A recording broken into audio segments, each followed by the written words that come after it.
गरीब होना एक गलत चीज नहीं है। गरीब मरना गलत है। उसका तुमने पेपर पे लिखवाया मुझसे कि ये लिखो कि तुम्हें कुछ नहीं आता है और इस तरीके से पढ़ोगे तो तुम्हारा कुछ नहीं होगा। जैसे कोई क्वेश्चन है ना बच्चा, ये तो मुझे पता है कि भाई इसमें कैडेंस लगेगा चाहे प्रीफिक्स सब लगेगा। यार एक बच्चा को कैसे सोच पाएगा? उसको ये यही तो उसको सोचवाना है कि तू सोच कि प्रीफिक्स सम ही क्यों लगेगा। संवाद विद सिद्धांत के पहले अध्याय में आप सभी का स्वागत है। ये एक long deep conversation podcast series होने वाली है।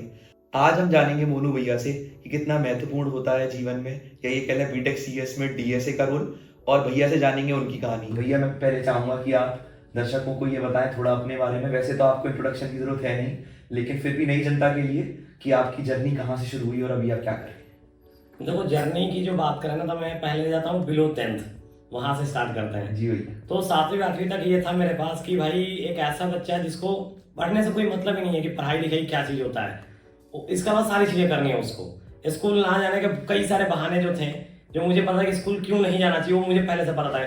फॉर एग्जाम्पल कि आज मैं जैसे बारिश का टाइम होता था तो मैं क्या करता था कि पानी में जाके बैठ जाता था। तो उससे क्या होता था कि बैग, स्कूल ड्रेस सब कुछ गीले हो गए। तो घर वाले ने मल्टीपल स्कूल ड्रेस कर दिए, मल्टीपल बैग्स कर दिए, तो सारी मैंने जुगाड़ लगा लिए जिससे ना पढ़े।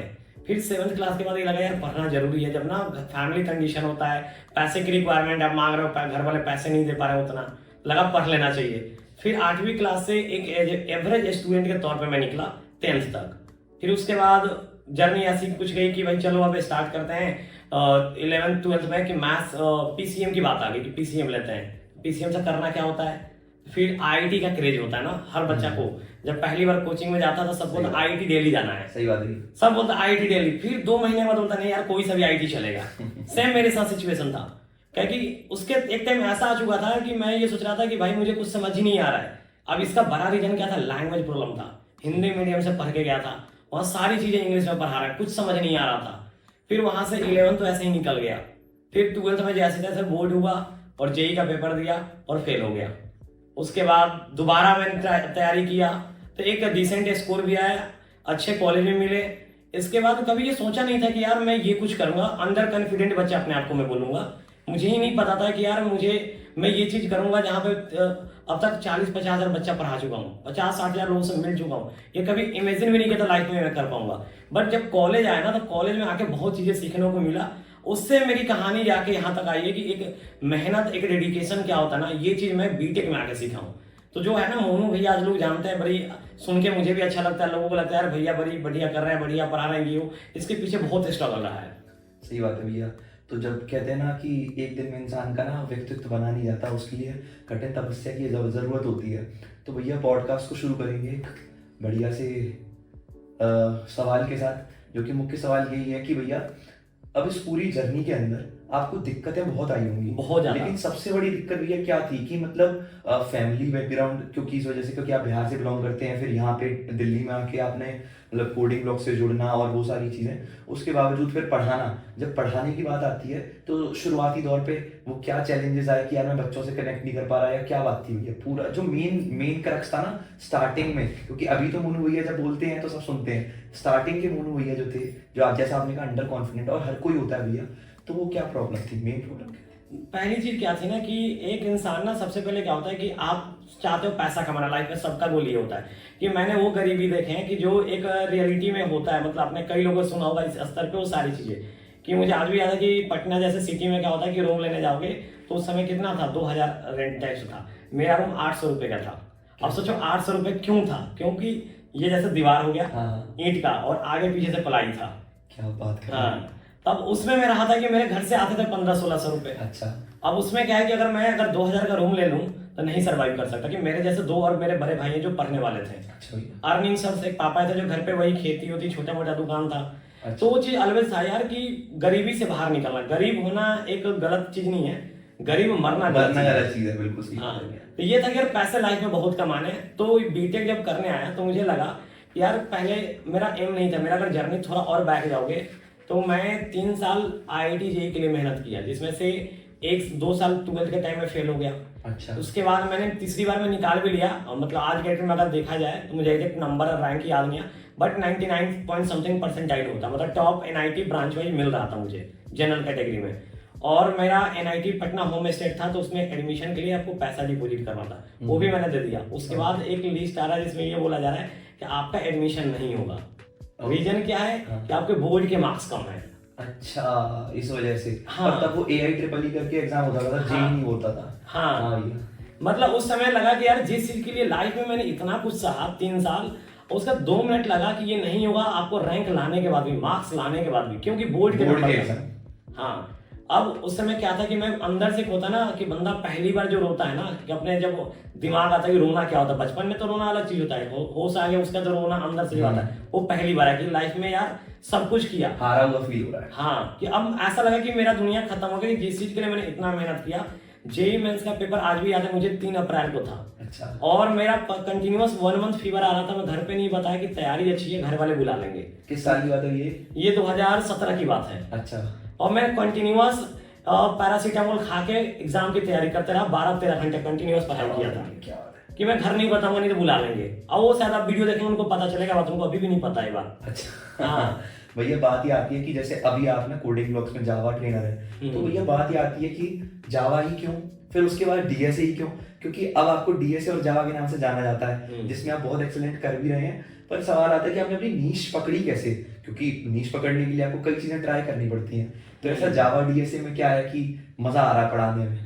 नहीं, पहले तो जावा DSA मैंने क्यों पढ़ा ये जानना जरूरी है। अच्छा ठीक है भैया। मैं बता रहा हूँ कि C++ में पॉइंटर होता है, कॉलेज में पहली बार C लैंग्वेज था, उसमें भी पॉइंटर होता है। अच्छा, हाँ होता है भाई। एक मैं रियलिटी बता रहा हूँ, मैं एज ए टीचर अगर वहियात पढ़ाऊंगा ना, बच्चा पढ़ना ही नहीं चाहेगा, सही बात। उसका इंटरेस्ट हट जाएगा। सेम मुझे ये हो कि यार मुझे ना नहीं समझ में आ रहा था ना, C के अंदर पॉइंटर वाइंटर कुछ समझ नहीं आ रहा था, मैं कोडिंग रटने लग गया था कि बबल सॉर्ट ये सब कुछ मैं बता रहा हूँ, बबल सॉर्ट का प्रोग्राम रट के गया था कि F4 ऐसे याद किया था, INT इंट सेमीकोलन लगाऊंगा, ऐसे रट के गया था फर्स्ट ईयर में एग्जाम देने के लिए। फर्स्ट ईयर में ऐसे? हाँ, ऐसे ही रट के गया था, आता ही नहीं था, लैपटॉप तो था ही नहीं, क्योंकि कोई कंप्यूटर बैकग्राउंड ही नहीं था। हाँ, मैं तो उस पे पहला कोडिंग लिखा हूँ फोन के ऊपर, कंपाइलर पे। अच्छा भैया। हाँ, तो लैपटॉप तो था ही नहीं। अब क्या था कि मुझे इंटरेस्ट हट चुका था। अब अगले सेमेस्टर में क्या है कि डेटा स्ट्रक्चर है, 3rd सेमेस्टर में। अच्छा। भाई डेटा स्ट्रक्चर तुमने भी पढ़ा है, बच्चे की औकात हिला देता है अगर आपको ढंग से ना पढ़ाया जाए तो। वो आया और मैंने क्या किया कि एक वेबसाइट है जहां से मैंने रट्टा मारना चालू कर दी, what is stat, what is Q, पूरा रट के बैठ गया। वाइवा होता है, एक्सटर्नल टीचर आता हमारे यहाँ, IIT दिल्ली के प्रोफेसर आए थे। अच्छा। हाँ, तो उन्होंने आए तो उन्होंने बोला कि भाई चलो वाइवा में, उन्होंने क्वेश्चन पूछा बबल सॉर्ट का नाम बबल क्यों पड़ा। मेरा अंदर से इतना चीड़ भरा कि यार तू बबल सॉर्ट पूछना, ये क्या पूछ रहा है, वो मैं रट गया, वो पूछ नहीं रहा। हाँ, उसका तुमने पेपर पे लिखवाया मुझसे कि ये लिखो कि तुम्हें कुछ नहीं आता है और इस तरीके से पढ़ोगे तो तुम्हारा कुछ नहीं होगा। क्या बात कर रहे हैं, ह्यूमिलेशन है तो।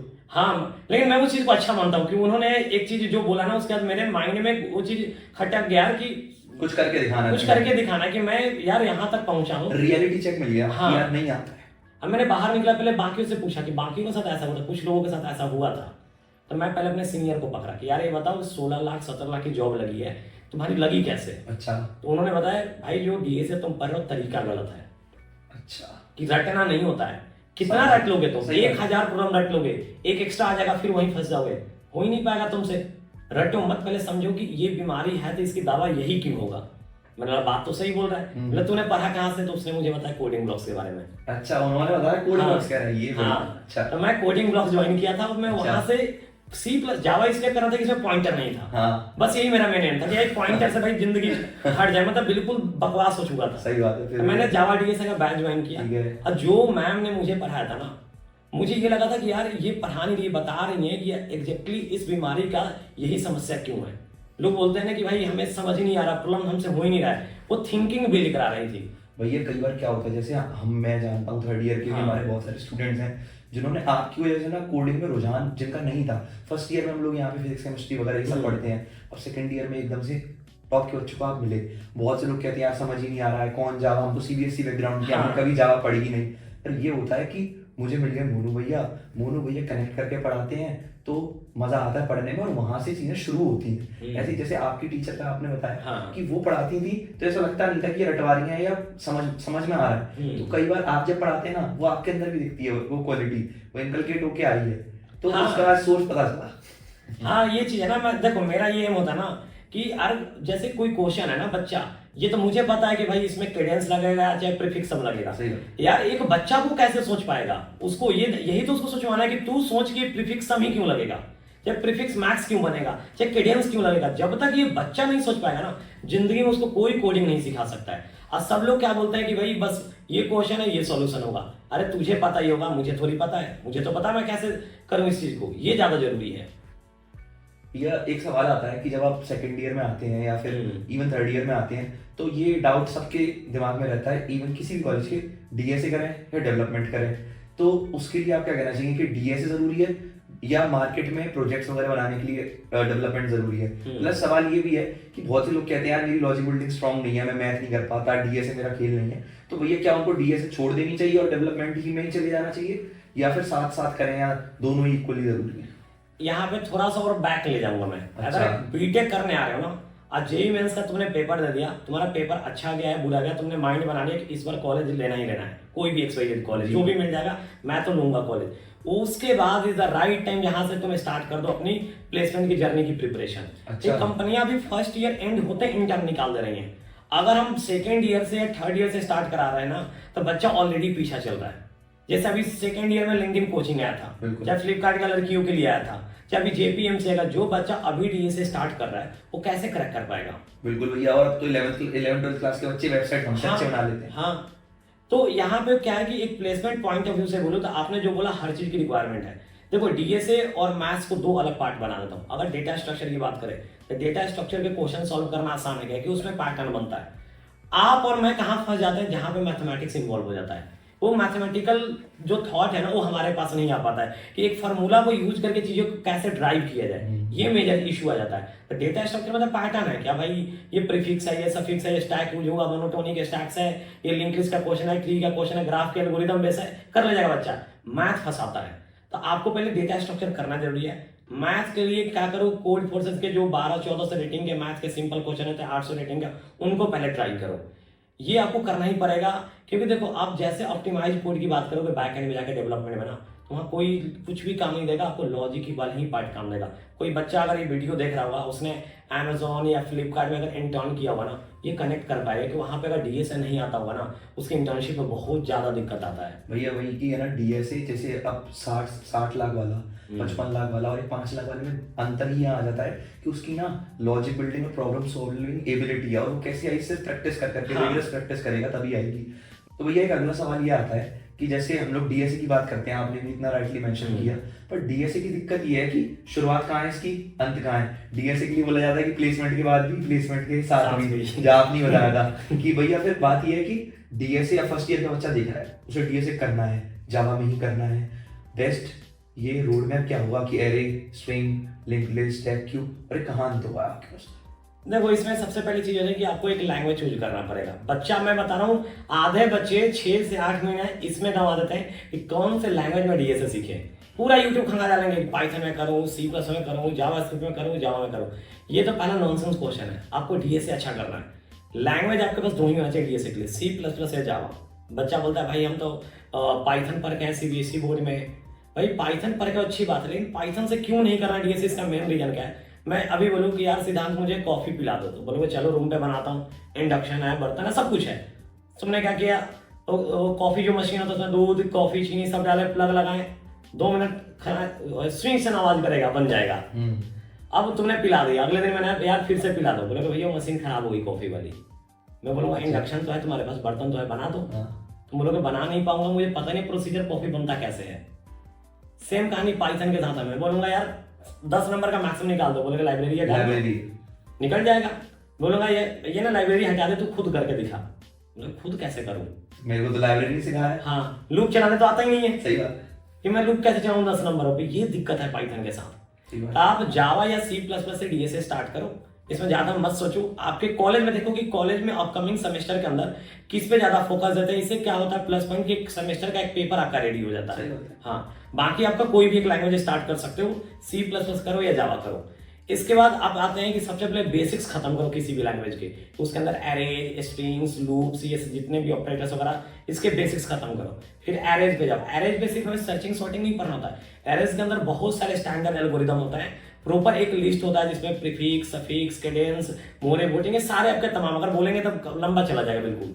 तो ये अगर बच्चों को चाहिए हो तो आपसे कनेक्ट करें, आप मैं आपको दे दूंगा, शेयर कर देना ठीक है बच्चों के भैया, साथ। मैं डिस्क्रिप्शन में डाल दूंगा। हाँ, तो प्रॉपर दिखेगा कि एरे के अंदर क्या क्या टॉपिक पढ़ना है। फिर आपके पास अगला आता है कि भाई हम स्टैक्स कर रहे हैं तो स्टैक्स के अंदर क्या क्या पढ़ना है, रिकर्जन के अंदर क्या क्या करना है, कौन से स्टैंडर्ड क्वेश्चन करना चाहिए पहले जब पहली बार सीख रहे हैं चीजों को। तो तो हमें बेस से जब चीजें शुरू करनी है तो निपटाते चलनी है। हाँ, एक एक स्टेप सीरीज चलना है, मतलब बच्चा कनेक्ट कर पाएगा। जो 12th का हुआ उसने इंटीग्रेशन पढ़ा, सही उसको पता है कि पहले लिमिट और कंटिन्यूटी आना चाहिए। बिल्कुल आना चाहिए। और लिमिट कंटिन्यूटी तब आएगा जब उसको डिफरेंशिएशन Differentiation आना चाहिए। डिफरेंशिएशन तब आएगा जब उसको फंक्शन आना चाहिए। Function आना तो मतलब कैलकुलस स्टार्ट करना तो पहले क्या आना चाहिए, फंक्शन आना चाहिए। अब फंक्शन से पहले ट्रिग्नोमेट्री एंड एंडोलॉजी की साइन एक्स कॉस एक्स तो यूज होता ही होता है। तो एक सीधी है, एक एक करके चलना है। आप डायरेक्ट सोचोगे कि मैं आज स्टार्ट किया और 10 दिन के बाद मैं बहुत बढ़िया कोडर बन जाऊं, नहीं बन सकते हो। पेशेंस का गेम है। ग्राफ का मैं क्वेश्चन हिला दूंगा, नहीं होगा। हाँ, पेशेंस का गेम है, आपको टाइम देना पड़ेगा। अच्छा, तो आप कह रहे हैं पहले धीरे धीरे स्टार्टिंग से, तो भैया हाँ। वो स्टार्टिंग से जैसे आपने कहा एरे स्ट्रिंग, तो कौन कौन से डेटा स्ट्रक्चर्स हम पढ़ रहे हैं? एल्गोरिथम्स तो तमाम है, एल्गोरिथम्स तो बन भी जाती हैं, लेकिन मेजर डेटा स्ट्रक्चर्स कौन से होते हैं? जैसे एरे हो गया, एरे हो गया, एरेज कर लिया, स्ट्रिंग कर लिया। अगर जावा करे तो एरलिस्ट वगैरह का नॉलेज होना चाहिए, थोड़ा सा कलेक्शन फ्रेमवर्क जावा के अंदर, या C++ से करो तो STL का नॉलेज होना चाहिए। मेन डेटा स्ट्रक्चर पता है, stack, Q, link list, tree, आपके हीप, मैप, ग्राफ।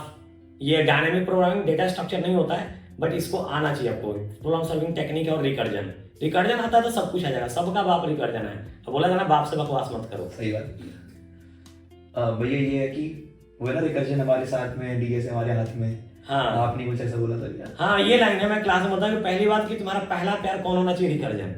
कि वो तुम्हें जो बोलोगे ना वो तुम्हें ला के देगा, कभी धोखा नहीं देगा, ट्रस्ट करो। और उसी चीज को तुम कॉल स्टैक और ट्री बना के देखो। और ग्राफ में बोलता हूँ कि ऑलमोस्ट मैं ग्राफ में बच्चों को बताता हूँ कि 90-95% ऐसे क्वेश्चन होते हैं जो 5 स्टेप में ब्रेक हो जाएंगे। तभी मैं बोलता हूँ 5 चीज हमारे हाथ में, ग्राफ हमारे साथ में। बिल्कुल भैया। अच्छा भैया, आप डीएस से थोड़ा शिफ्ट करते हैं, हम हमारे अगले सेगमेंट में बात करेंगे हम डिसिप्लिन के बारे में। तो भैया जैसे अब सबको पता है सब करना है, लेकिन कर सब कोई भी नहीं पा रहा है। इस कॉलेज में भी काफी जनता है, बाहर बीटेक सीएस भी काफी जनता कर रही है, लेकिन वो आउटशाइन करने की जो चीजें होती है ना, वो बहुत मल्टीपल चीजों के साथ आती है। जैसे वो आपको हैकेथॉन्स में भी जाना है, इवेंट में भी जाना है, कम्युनिकेशन भी आनी चाहिए, इंग्लिश भी आनी चाहिए, क्वांट में भी अच्छा होना है, टेक्निकल भी अच्छा होना है, आपको लीडरशिप भी चाहिए, तमाम चीजें हैं। लेकिन सबसे इंपॉर्टेंट है डिसिप्लिन। और डिसिप्लिन पे आपका मतलब what is discipline, how important is discipline, and what is the difference between discipline and consistency? देखो, एक चीज होता है ना कि जब हम बीटेक करने आते हैं तो एक माया नगरी में आ जाते हैं, जहाँ पे हमें बहुत सारी चीजें डिस्ट्रैक्ट करता है, राइट। जैसे फॉर एग्जांपल हमें लगता है यार कि इस पहले चीज क्या होता है ना कि हम कंपैरिजन स्टार्ट कर देते हैं किसी से ना। डे 1 कॉलेज में गए, मैं बैठा हूँ, सिद्धांत बैठा है, सिद्धांत देख रहा हूँ बड़ी अच्छी कोडिंग कर रहा है, और मुझे तो लैपटॉप ही ऑन करने नहीं आ रहा है। तो मैं वहां पे हिम्मत हार जाता हूँ, मेरे बस का नहीं है। ये होता है। मैं पहली बार गया था लैब में, मुझे iMac था मेरे कॉलेज में, जामिया से पास आउट हूँ मैं। तो iMac मुझे पहली बार कभी लैपटॉप चलाना, पहला बार iMac दे तो कैसे ऑन होगा पता ही नहीं है। एक पतला सा लैपटॉप कहाँ बटन है ये नहीं पता, मतलब मेरे बस का तो नहीं है, मुझे ये लग रहा था। ये चीज मैं बोलूंगा यार कि नहीं होना चाहिए। तुमने किसी चीज को एक्सप्लोर नहीं किए इसलिए तुम पीछे हो। अगर सिद्धांत मेरे से अच्छा कोडिंग कर रहा है तो सिद्धांत के पीछे के 10 साल की जर्नी देखो, 2 साल की जर्नी देखो, 1 साल की जर्नी देखो, उसने क्या करा है। तो हम कई बार क्या होता है, करना सब कुछ चाहते हैं बट इसलिए नहीं कर पाते कि आपस में जो सराउंडेड लोग हैं बहुत कुछ कर रहे हैं, मुझे कुछ नहीं आता है। इंफीरियरिटी कॉम्प्लेक्स में चला जाता है आदमी कि यार मुझसे कुछ हो नहीं पाएगा, मैंने तो ये शुरू भी नहीं किया और वो तो ऑलरेडी वहां पे है। तभी कहा जाता है कि आप अपने कभी डे 1 को किसी के डे 100 से कंपेयर नहीं कर सकते, नहीं कर सकते, शुरू पहले किया है। बिल्कुल। तो भैया बात करते हैं कि मतलब एक आइडियल बीटेक सीएस के स्टूडेंट का, अगर ये कोई भी ईयर का रिस्पेक्टिव ऑफ द ईयर, एक रूटीन क्या होना चाहिए आपके हिसाब से? देखो, अपार्ट फ्रॉम द कॉलेज, आपको कॉलेज कितना देर चल रहा है, मैक्स टू मैक्स 8 आवर चलेगा, इससे ज्यादा कोई कॉलेज नहीं पढ़ाता है। इसके बाद आप 6 घंटे की नींद लो। इसके बाद आप जितना टाइम बच रहा है उसमें से 6 से 7 घंटे अपना स्टडी के लिए निकालो। आपको सीजीपीए भी मेंटेन करना जरूरी है कि बहुत ऐसी कंपनी जो सीजी पे ही आपको आगे ले जाती है, जैसे जेपी मॉर्गन चेज बहुत फेमस है, मिनिमम 8.5। हर कोई पेपाल वगैरह पे अप्लाई करता है ना तो जनरली 9 के ऊपर ही। हाँ, तो सीजी भी मेंटेन करना है तो आपका जो भी 6-7 घंटे है ना उसमें से 1 से 1.5 घंटे अपने कॉलेज के लिए पर डे निकाल दो भाई। 5 यूनिट का एकदम छोटा सा सिलेबस होता है सेमेस्टर का, बिल्कुल मतलब कुछ दम नहीं होता उसके अंदर। 1.5 घंटे में निकाल दोगे ना 5 सब्जेक्ट पे 20 से 25 मिनट डेली दोगे ना तो तुम्हारा सेमेस्टर कवर हो जाएगा।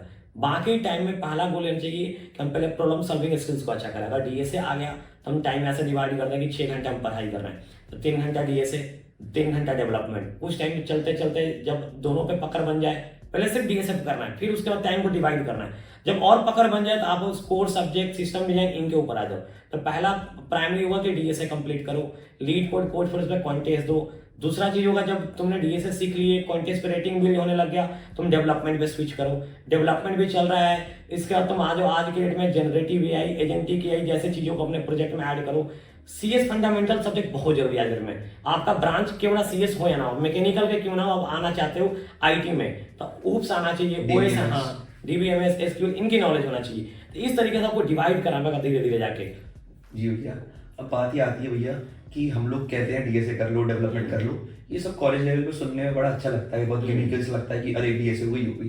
भैया इंडस्ट्री में जब कंपनीज को स्टार्ट करते हैं तो वहां पे ना ऑप्टिमाइजेशन करना होता है, रियल वर्ल्ड की प्रॉब्लम्स मिलती हैं, एप्लीकेशन बेस्ड काम होता है। तो भैया इंडस्ट्री में काम कैसे करना होता है? फॉर एग्जांपल मेरा मैं एसडी इंटर्न के नाम उस पे चला गया गूगल में, वहां पे उनको काम क्या दिया जाएगा? फॉर एग्जांपल उनको बोला जाएगा कि ये हमारी वेबसाइट है।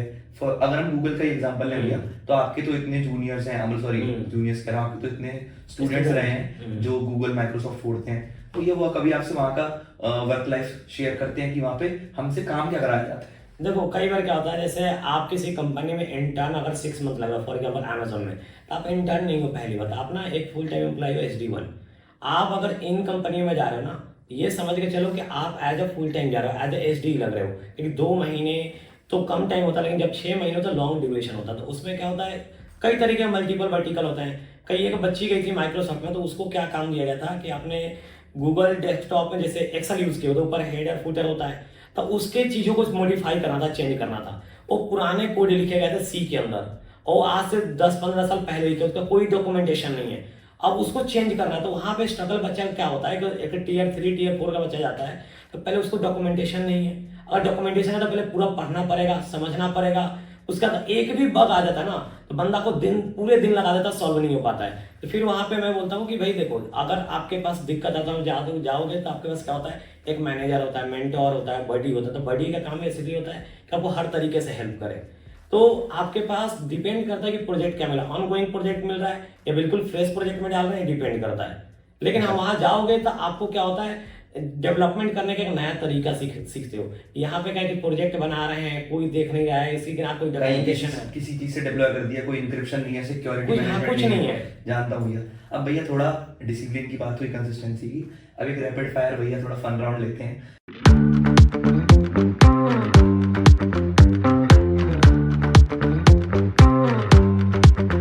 ये भैया, तो जब आपके कॉलेज था तो कॉलेज फैकल्टीज कैसे थे, लो, मीडियम या हाई? मैं हाई बोलूंगा कि अगर ऐसा इसलिए कि अगर मैं कोई और कॉलेज होता, इतनी गंदी राइटिंग थी ना, मेरा ईयर बैक आ जाता। अच्छा। सबने नाम पढ़ के पेपर भी, मोनू का पेपर है, मार्क्स मिल जाता था, इतनी गंदी राइटिंग थी मेरी। अच्छा भैया, अभी तक की जर्नी का आपके सबसे फेवरेट मोमेंट कौन सा रहा है, मतलब जो ऐसी मेमोरी याद करते हो? मतलब मेरा तो अभी रिसेंट बोलो ना, जब बच्चा आके ना बोलता है कि भैया आपकी वजह से अमेजोन गया हूँ, आपकी वजह से गूगल गया हूँ, ये चीज जो होता है ना मोमेंट, में कभी एक्सप्रेस ही नहीं कर सकता किसी के सामने। यार ये जो बात बोल रहा है ना कि भैया आपकी वजह से, तो लगता है यार 6 महीने इसके साथ जो मैंने टाइम दिया ना, बहुत अच्छा लगा। 6 महीने वो सफल हुई, मेहनत सफल हुई। हाँ। अच्छा भैया, एक चीज क्या आपको सबसे ज्यादा खाने में क्या पसंद है? भाई देखो, मैं बिहार से हूँ, तो अगर देखा जाए तो वहाँ पे बिहार में लिट्टी चोखा या दाल भात आलू की भुजिया होती है। हाँ बिल्कुल होती है। हाँ, तो ये 2 चीज। अच्छा भैया, अब बात करते हैं, या मूवीज वगैरह देखते हैं? हाँ, मतलब बहुत कम देखता हूँ। कोई फेवरेट मूवी भैया? मैंने जो देखे थे, मतलब मैं बोलूंगा पंचायत बहुत अच्छी है, मिर्जापुर अच्छी है। हाँ, मिर्जापुर अच्छा है, ये भी मैंने देख रखे हैं। पंचायत ऐसा है कि भाई प्रॉपर कहानी स्टोरी है ना, गांव के ऊपर बेस है। अच्छा। मिर्जापुर में थोड़ा कट्टा उट्टा चला था, थोड़ा अच्छा लगा देख के। अच्छा भैया, एक बात पूछना चाहूंगा कि आप जैसे एक नॉर्मल आपका डेली रूटीन चल रहा है, कॉलेजेस में जा रहे हैं कोडिंग ब्लॉक्स की तरफ से, बट जब आप ऑफ लेते हैं तो आपका मी टाइम, या जब आप पर्सनली ऐसे कहीं घूमने जाना है प्रेफर करते हैं, तब वो आप अपने मी टाइम को कैसे एंजॉय करते हैं? मतलब क्या ऐसी चीज करते हैं कि यार मैं अपनी लाइफ में ये मजा कर रहा हूँ, ये कोई पैशन हो गया आपका, कुछ लिखते हो आप, या कुछ गाना गाते हो, या एनीथिंग, एनी हॉबी? नहीं, मैं जो बोलूंगा लोग बोलेंगे ये नहीं होना चाहिए किसी के अंदर। मैं फ्री टाइम से 26 जनवरी छुट्टी है, ऑफिस भी नहीं है, तो मैं घर पे बात कर रहा हूँ सबसे, उसके बावजूद भी अगर लग रहा है कि दिन नहीं निकल रहा है ना, तो मैं स्टार्ट करता हूँ यार कोड फोर्सेस खोलो, कुछ आज नया क्वेश्चन करते हैं। अच्छा भैया। हाँ, मतलब यही है, मतलब अलग से कुछ नहीं कि चलो गाना सुनते हैं, चाहे गाना गाते हैं, मतलब गाना क्या ही कहूँगा, बेसुरा आदमी। नहीं भैया, आपसे गाना को बाकी छोड़ेंगे। अच्छा भैया, क्वेश्चन आता है, सबसे बड़ा क्वेश्चन, मोनू भैया आते हैं बिहार से, अपनी फैमिली अभी भैया बिहारी है। हाँ तो भैया दिक्कत ये आती है कि जब आप दिल्ली शिफ्ट हुए, अभी आप यहीं पढ़ा रहे हैं, सब मैनेज कर रहे हैं, तो भाई फैमिली को टाइम नहीं दे पाते। नहीं, बिल्कुल तो नहीं दे पाते। मतलब आप आंटी जी, मतलब हाँ। आपकी मम्मी या फिर अंकल जी या वो सब, भाई। या भैया, वो लोग सब लोग कैसे मैनेज करते हैं? घर वाले, कोई आपको भी बहुत याद आती होगी, अब तो आपको कितना नाम हो गया है, तो अब तो काफी पैसे वैसे की दिक्कत नहीं, लेकिन स्टार्टिंग में आप इतनी दूर आए थे, तो घर से वो जो मिस था वो आप कितना मिस करते थे घर को? नहीं, जब मैं वैसा था कि जब दिल्ली आया था ना, तो हर जगह क्या था कि देखो, इंसान को स्ट्रगल जब ज़्यादा करता है ना, तो उसके कुछ टाइम के बाद उसको सक्सेस मिलता है। अर्ली सक्सेस नहीं मिल पाता है। अगर सोचे कि मैं अभी बहुत स्ट्रगल में हूँ, कल मुझे सक्सेस मिल जाए, मेरा मानना नहीं मिलेगा। लेकिन आप उसमें स्ट्रगल से भागो मत। वो लाइफ की परीक्षा देख रहे हैं, भगवान देखना चाह रहे थे यार तो कितना मेहनत कर सकता है, परीक्षा के लिए। हाँ, मेहनत से मत डरो। तो मैं जब दिल्ली आया था, दिल्ली जैसे शहर में 2017 में अगर महीने का 3,000 रुपया घर वाले भेज रहे हैं, उसमें रेंट भी देना है, तुम्हारा कॉलेज का भी सब कुछ है, खाना पीना सर्वाइव करना पहले है, क्या बचता था? हाँ, सब कुछ मुश्किल होता है। अच्छा भैया, तो वहाँ जब आप कॉलेज में थे तो मेस का खाना कैसे था? लो मीडियम नहीं या नहीं, हाई? मैं मेस में था ही नहीं, बाहर मेस में आते था। थे? हाँ, मैं बाहर रहता था ना, तो वही दिक्कत है कि सब कुछ वैसा आता था कि 3,000 में सब कुछ मैनेज करना था, और बहुत अच्छा। दिक्कत आता था। तो कभी मैंने शिकायत नहीं की, शिकायत उससे करूंगा ना जब सामने वाले के पास हो, मुझे सही पता है बात। घर वाले के पास नहीं है, कहाँ से देंगे। उसके बाद अभी जो मैं कर रहा हूँ इसमें घर वालों का सपोर्ट बहुत ज्यादा है। जैसे फॉर एग्जाम्पल मैं यहाँ पे हूँ और मैं यहाँ से बोलूँ बैंगलोर जा रहा हूँ ना, मेरे घर वाले कभी नहीं बोलेंगे तू रात को बैंगलोर क्यों निकल रहा है। उनको पता है कि मैं किस वजह से जा रहा हूँ, मेरा एम क्या है। मेरा एम है कि जिस बच्चा को मैंने, जो बच्चा मेरे पास आ गया ना, उसकी लाइफ बना देना। बिल्कुल वो बोले कि यार जिस चीज के लिए मैं आपके पास आया था ना, वो मुझे मिल गया। मेरा ये होता है, उसके लिए किसी भी रात को 2 बजे बच्चा कॉल करे ना, मैं 2 बजे उसके लिए अवेलेबल हूँ। और वो खुशी भैया वो प्राइसलेस होती है। हाँ। कि भैया ये क्वेश्चन समझ नहीं आता, आपने समझा दिया, बड़े अच्छे हाँ। तरीके से समझा दिया। हाँ। तो ये चीज तो है भैया। तो घर वाले की सपोर्ट बहुत ज्यादा है यहाँ पे ना, तो घर वाले उनको पता है कि मैं टाइम नहीं, मैं जाता हूँ मुश्किल से 2 दिन के लिए घर। अच्छा। हाँ, 2 दिन, 1 दिन ऐसे जाता हूँ और मैं आता हूँ तो कोई मना नहीं करता। उनको पता है सही कर रहा है। घर वाले इनसिक्योर चेक कब होता है कि रात को वो जा रहा है, आ रहा है, तो कुछ बताएंगे तो घर पे शेयर नहीं करो। मैं ऐसे पब्लिकली हूँ, मैं कभी यूट्यूब पे दिख रहा हूँ, कभी कहीं दिख रहा हूँ, तो उनको लगता है कि सपोर्ट कर रहा हूँ सारी चीजों में। हाँ, और सेफ्टी का इशू रहता है। हाँ। तो अब भैया सबसे बड़ा सवाल और आखिरी सवाल इस राउंड का, कि मोनू भैया शादी कब कर रहे हैं? ये तो घर वालों को डिसाइड करना है। नहीं भैया, आपके हाथ में तो देखो, होगा कुछ। अभी ऐसी सिचुएशन मार्केट में चल रहा है कि शादियों से डर लगने लग जाता है। ये बात है। हाँ, तो है कि घर वाले देखेंगे कोई अच्छा दिख जाए उनको, फिर भी भैया जल्द होगी? नहीं मतलब इस साल तो नहीं होगा, ये तो कम। अच्छा, आपका कब मन है? अभी तो मैं बोलूंगा जितना डिले हो, सिंगल लाइफ है तो सही है, बिल्कुल सॉर्टेड लाइफ है। ठीक है भैया। भैया हम आखिरी सेगमेंट की तरफ चलते हैं, जो कि हमारा है अबाउट लाइफ।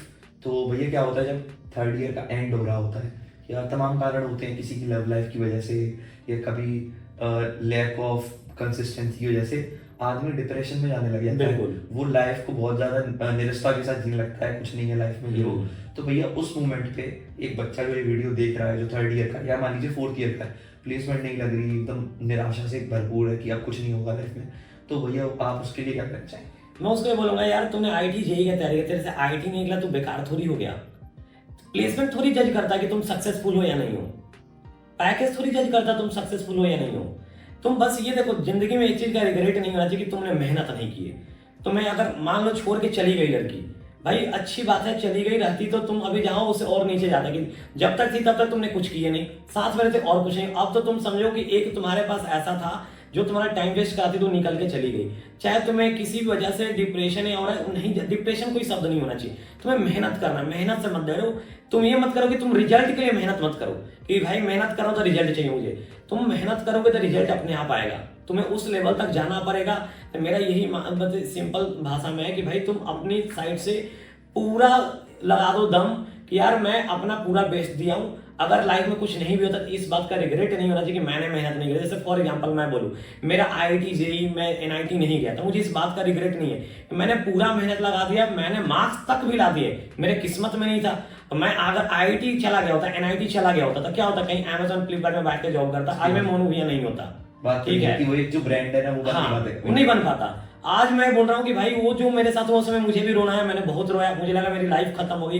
बट जब उस मोमेंट से निकला, लाइफ का एक टफ फेज था, बट उसके बाद निकला तो रियलाइज हुआ मेरे साथ जो हुआ अच्छा हुआ, भगवान जो कर रहे हैं आपके साथ अच्छा कर रहे हैं। अभी ये हो सकता है टफ है, इसके बाद आपका गोल्डन पीरियड है, तो उसको जीना सीखो, ये नहीं कि हम उससे भागे, एक ही तो जिंदगी मिली है। सही बात है भैया। कई बार लोग क्या करते हैं अपने टफ टाइम से ना एस्केप ढूंढते हैं, उनको ना उसको एब्जॉर्ब करना चाहिए, उससे गुजरना चाहिए, उसके बाद आदमी इतना स्ट्रांग बन जाता है कि लाइफ में फिर कोई चीज उसको रोक नहीं पाती। हाँ बिल्कुल। अब भैया अब अगला सवाल ये रहेगा कि जैसे लाइफ की बात करी, बहुत से लोग ये होते हैं कि यार बीटेक कर ली, मन नहीं है, बिल्कुल मन नहीं लगता, कोशिश कर रहा हूँ लेकिन कुछ समझ नहीं आता, क्योंकि बीटेक पीयर प्रेशर है, माँ बाप ने कह दिया, मेन स्ट्रीम चल रहा है, अब उनका मन है कि जैसे अपना मैं अपना पर्सनली बताऊं तो कई बार ऐसा होता है कि यार ये टेक फील्ड अच्छी है लेकिन और भी अच्छी चीजें हैं जिसमें मैं बेहतर कर सकता था। ऐसे लोग जो और अच्छी और फील्ड्स में बेहतर कर सकते हैं लेकिन उनको मजबूरन एक फील्ड परस्यू करनी पड़ रही है, तो भैया उनको फील्ड परस्यू करनी चाहिए या फिर अपने जो मेन गोल है जब वो बड़ा अगर कुछ सोच रहे हैं तो वो उसको उनको परस्यू करना चाहिए। यहाँ दो चीज आता है कि अगर आपके पास फाइनेंशियली स्टेबल हो, आपके ऊपर ऐसा कुछ नहीं कि तुम कॉलेज से निकलो और कमाना चालू करो, तो वहां पे अगर ऐसा सिचुएशन है कि फाइनेंशियली सब कुछ सही है, तो बच्चे को गोल पे जाना चाहिए, मेन है पे उसमें अच्छा कर पाएगा। अब मैं जैसे मैं ही बताऊं तो मैंने बहुत सारे कंपनियों का टेस्ट निकाले, कुछ कंपनियों का ऑफर लेटर तक भी मैंने गया, बट मुझे समझ में कि मैं पढ़ाने में मुझे ज्यादा मजा आ रहा है, पैसा तो कमा लूंगा बट मैं वो लाइफ एंजॉय नहीं कर पाऊंगा काम करते वक्त। तो जिस चीज में आपको मजा आ रहा है वही करना चाहिए, अगर पहला फाइनेंशियल कंडीशन सही है तो।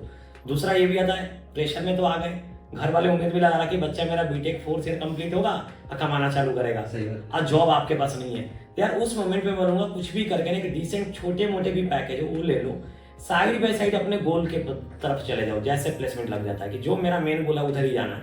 कि आदमी लाइफ तभी जी पाएगा सही ना जब आप जो लाइफ में एम था ना वो अचीव कर पाए, नहीं तो अलविदा रिग्रेट रहता है हम नहीं कर पाए, ये करना था नहीं कर पाए।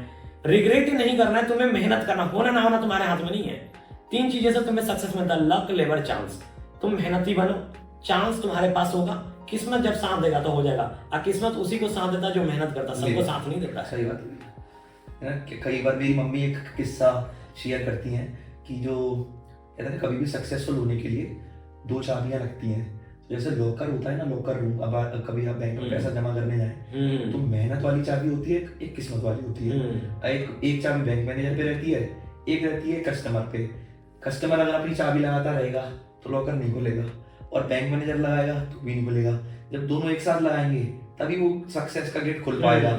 तो हमारे हाथ में क्या है, हमारे हाथ में मेहनत करना है, ऊपर वाला जो मैनेजर है उसके हाथ में क्या है, वो किस्मत वाली चाबी। दोनों एक साथ आने चाहिए। और कभी मेरी मम्मी ये भी कहती हैं कि कभी अपॉर्चुनिटीज को मना नहीं करना चाहिए, क्योंकि कहते हैं बहुत मशहूर शेर भी है कि कुछ नहीं होगा जिंदगी में तो क्या होगा, तजुर्बा होगा। तो तजुर्बा, life is all about experience. तो जब आप जैसे मान लीजिए आप मेहनत कर रहे हैं, नहीं हुआ तो आप ये समझ गए कि इस तरीके से तो मैं नहीं पहुंच सकता, तो आप पे एक तरीका है जिससे आप नहीं पहुंच सकते, तो ऑलरेडी वो जो सेट है वो कम होता जा रहा है। भैया आखिरी सवाल ये है कि आप जो भी एक व्यूअर है कि हमारा देख रहा है, बीटेक सीएस के किसी भी ब्रांच में हो, आप एक सबसे बड़ी एडवाइस उसको क्या देना चाहेंगे, एकेडमिक, नॉन एकेडमिक या लाइफ से रिलेटेड भी, कि एक एडवाइस मेरी मान लेना, मैं तुमसे ज्यादा एक्सपीरियंस हूँ, ये चीज कर लेना।